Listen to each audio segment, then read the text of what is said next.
S Ramendran ഇപ്പോൾ മാധ്യമങ്ങളെ കാണുകയാണ്. അതിലേക്ക് പോയ ശേഷം എത്താം. തത്സമയം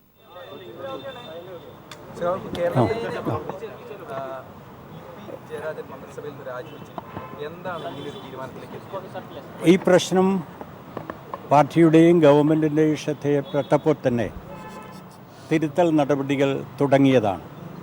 അതിൻ്റെ തുടർച്ചയാണ് ഇന്ന് സംസ്ഥാന സെക്രട്ടേറിയറ്റിൻ്റെ തീരുമാനം. കമ്മ്യൂണിസ്റ്റ് പാർട്ടി ഓഫ് ഇന്ത്യ മാർക്സിസ്റ്റും ഇടതുപക്ഷ ജനാധിപത്യ മുന്നണിയും UDF നിന്നും NDAയിൽ നിന്നും വ്യത്യസ്തമാണ്. ക്രമരഹിതമായ ഒരു നടപടികളെയും ഞങ്ങൾ അംഗീകരിക്കില്ല. ഉചിതമായ തീരുമാനങ്ങളെടുക്കും. ആ സന്ദേശമാണ് ഈ തീരുമാനം നൽകുന്നത്. പ്രതിപക്ഷം പറയുന്നത് അധികാരത്തിലെത്തി 4 മാസം പിന്നിട്ടപ്പോഴേക്കും ഒരു മന്ത്രിക്ക് അഴിമതി ഇത്തരത്തിലുള്ള ആരോപണത്തിന്റെ പേരിൽ പുറത്തു പോകേണ്ടി വന്നതെന്നാണ്. അല്ല, ശരിയായിട്ടാണ്.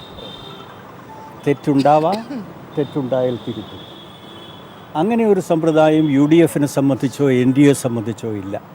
ഇടതുപക്ഷ ജനാധിപത്യ മുന്നണിയുടെ കരുത്ത മനുഷ്യരാണ്. പ്രവർത്തനത്തിൽ ചിലപ്പോൾ തെറ്റുണ്ടായെന്ന് വരാം. തെറ്റുണ്ടായാൽ തിരുത്തുന്ന സ്വഭാവം കാട്ടും ഞങ്ങൾ. സംഘടനാപരമായ തുടർ നടപടികൾ ഒന്നും ഇപ്പം ഞങ്ങൾ ചർച്ച ചെയ്തിട്ടില്ല. അതിന് സംസ്ഥാന കമ്മിറ്റിയും കേന്ദ്ര കമ്മിറ്റിയും ചേരുമ്പോഴാണ് ചർച്ച ചെയ്യുന്നത്.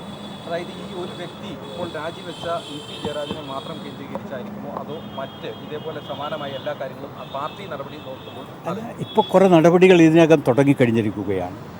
പാർട്ടി തുടങ്ങിക്കഴിഞ്ഞു, സംസ്ഥാന ഗവൺമെൻറ് തുടങ്ങിക്കഴിഞ്ഞു. എന്ത് വേണം എന്നുള്ളത് ഈ കാര്യങ്ങളെ സംബന്ധിച്ച് പരിശോധിക്കുമ്പോൾ ഞങ്ങൾ തീരുമാനിക്കും.